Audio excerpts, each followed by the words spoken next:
Well, you did it. Welcome. We are on, I want to say week 28. Can that be possible? I'm flipping through my book. I want to tell you, I write all over my books. So literally that my books are like, these are the ones, like I've got notes all over, and because I love the idea of a workbook. And on week 28, we truly are stepping into something that many of us don't even acknowledge or know that we're in. So when I say to you acknowledge, I really mean many people don't know we're in that space of, I want to say, well, grief. We don't realize what grief is, and we don't really recognize what's going on in our life when we're in it. So I want to talk about the grief card, but also the fable, which is Penelope and Pickle. Now, one of the things that I know that I have said before, but I want to jump into it right now, which is that, like I said, we're on week 28, and every card, so this card is based on the original fable. It's not just, oh, I'm going to draw this deck and then, no, these fables were first. So that's why in many ways the toolkit book, the book we're working with, this book is really I think the antithesis. It's the first book. It's the book that really started it all, in the sense that it's got all the fables in it. And that's what we're looking at, because when you can get the different degrees of what each fable is trying to tell you, you're going to be able to go deeper with the card and with what the exercises are here. So let's take a look at the idea that grief in and of itself, it's from the heart, right? But grief is love without a place to go. What a wonderful thought. And that is what this card is about. This is about recognizing that grief is like a trapped energy. And the idea is that the reason that it gets trapped is because when that love that we experience is gone, and it actually leaves our sphere, right? Because their soul goes up. I'm going to use my dad as an example, right? When he died, his soul went up. His soul was gone. And so that part of me that held space for his soul also died. That part of me, in a sense, it was still there, but it was a burnt out shell. It was empty. And that emptiness immediately, it's almost like it gets emptied out. It's like an ocean. The water comes rushing back in, only because it's empty space, what it gets filled with is grief. And so that grief just fills it. And for those of you who've ever grieved anything, the death of a dog, the death of a cat, a pet, any pet, a friend, a parent, a loved one, what immediately fills up that empty space of love is grief. So therefore, when we say grief is love without a place to go, it's like we just don't know what to do with that emptiness. And it has to be filled, because sitting with that emptiness is actually the process of grief. And sometimes when we're in such a shock, it just fills up and we don't know what to do, and we stay in it. And grief in and of itself, if it has that empty space, there can be a tremendous amount of pain. And many people, I don't know about you, but they don't want to go rushing into pain. So when we look at the fable of Penelope and Pickle, one of the things that I feel this particular week really underlines for us is the time frame and the giving the space for us to personally process experiences in our life. So for example, Penelope and Pickle is all about Penelope, who loses her dog Pickle. Pickle dies in the fable.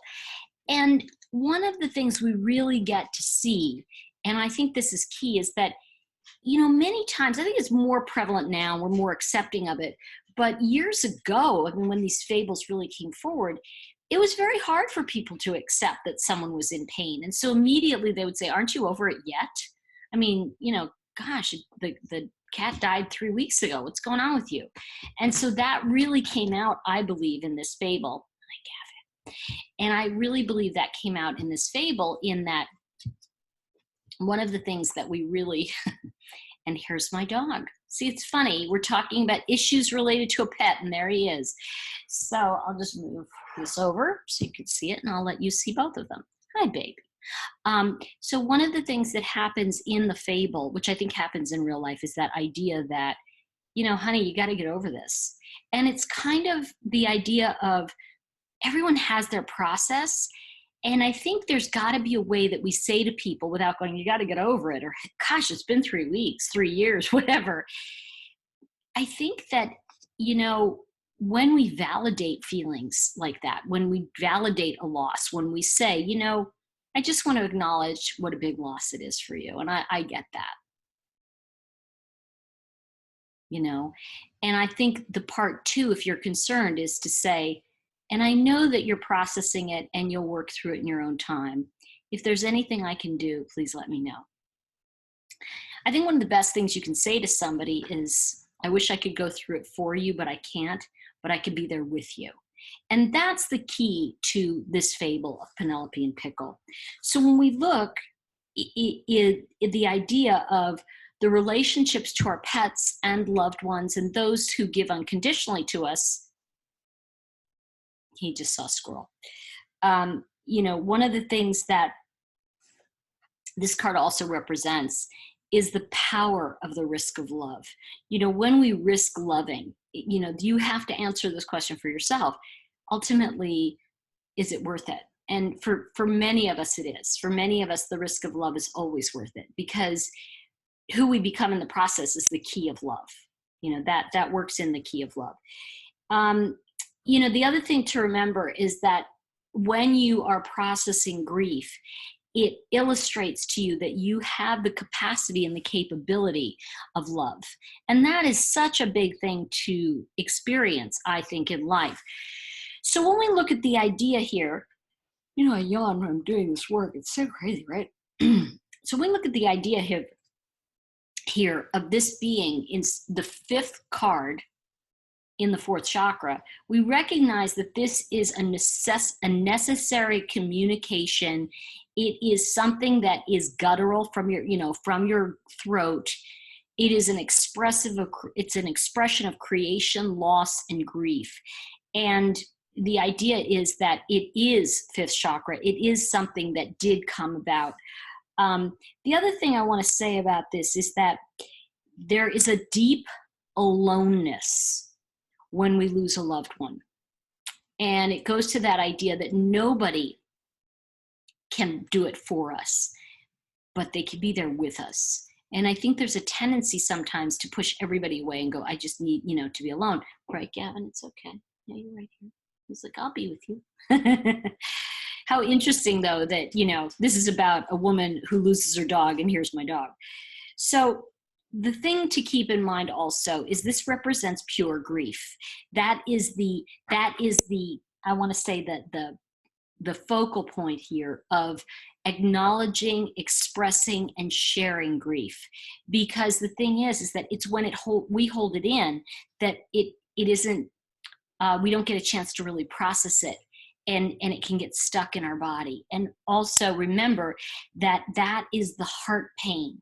So when we look at things that weigh on the heart, we can look at things like Penelope and Pickle, because the truth is that this particular fable is going to be really illustrating that heart pain. So look at that and look at the positive, right? So we look at the two sides. When I say positive, it's challenges and positive, you know, taking the risk and loving, right? That is the positive of a loss. I mean, if you don't ever have a loss, you never have the high that went on the other side of it. So what I'm going to suggest you do here on page 123 is that to set your intention for the week. And the thing I would say to you is the biggest thing about this is to really acknowledge how you process your emotions, and take the time this week to notice it and observe it, so that when you notice something has put you into upset, being able to go, oh, I noticed that pattern. I go into upset, I sink into it, I get really mad, I tell somebody who invalidates my feelings, and then I go eat a cookie. Interesting. So one of the things you want to look at is not how to change the process, but how to recognize your process. Because all too quickly, we want to go, okay, how do I get over it? There's no getting over it. You work through it and it becomes a delicious part of you, but it can never be something that you can throw away. You can't throw away love. It's always there. What you can do is assimilate it into your life in a way that gives you not only the gratitude of it, but also the recognition that someone touched your life and that love will always live on. And I think that's an important thing. Let's see. Set one intention to allow yourself to tap deeply into grief when it comes up, and another to support others when they're in a difficult space. Give the support you feel has been denied to you so that you can experience it yourself. One of the reasons we give away again and again and again, we try to soothe the pain of others that we experienced, is because when we soothe that, we really on some level think it will heal us. And here's the difference. Telling someone how to heal it is akin to, in many ways, it can feel like shame to that person. Giving them the opportunity and space to say, you know, I know you're going through a tough time and I just want to let you know I see it, and if there's anything I can do, please let me know. I wish there was something I could do. I just don't know, and I want to honor your process. That is trusting that that person will show up with what needs to be shown, you know, what needs to be delivered. And I think really setting an intention to notice how you react or respond really to others when they're in a difficult time. And that really is a key as well, that when someone else is going through grief or pain or challenging time, to be able to not invalidate them, but say, I get that you're in a tough time and it's real. I want to validate that the feelings are real. Boy, there's nothing like being validated. I don't care what anybody says, because the truth of the moment is that if I say to you, I get it, you know, and you'll move through it when you're ready. It's very different than saying, you know, you need to get over this. Because the minute somebody starts giving you advice, it just feels like they're stabbing you again, because it really feels like they're not honoring your feelings. So be really aware of what that feels like for you, and then how you can honor others in their process. So this week, one of the things that that I think also is important is the idea of cleaning up unresolved conversations. One of the most important things, and this is in the, let me see, it's on page 125 in the book, and it's under Make a Connection. I think that one of the things it says in the group activity is, when you're with others, discuss how grief may have come out in anger or resentment, and you didn't recognize it because it was masked as something else. I think having that discussion with other people, this is a very powerful aspect of this work, is that, you know, there's like a couple different, like I want to say twofold, trifold, 4, 5, 6-fold, because you're looking at, do I want to meditate with it? Do I want to journal with this?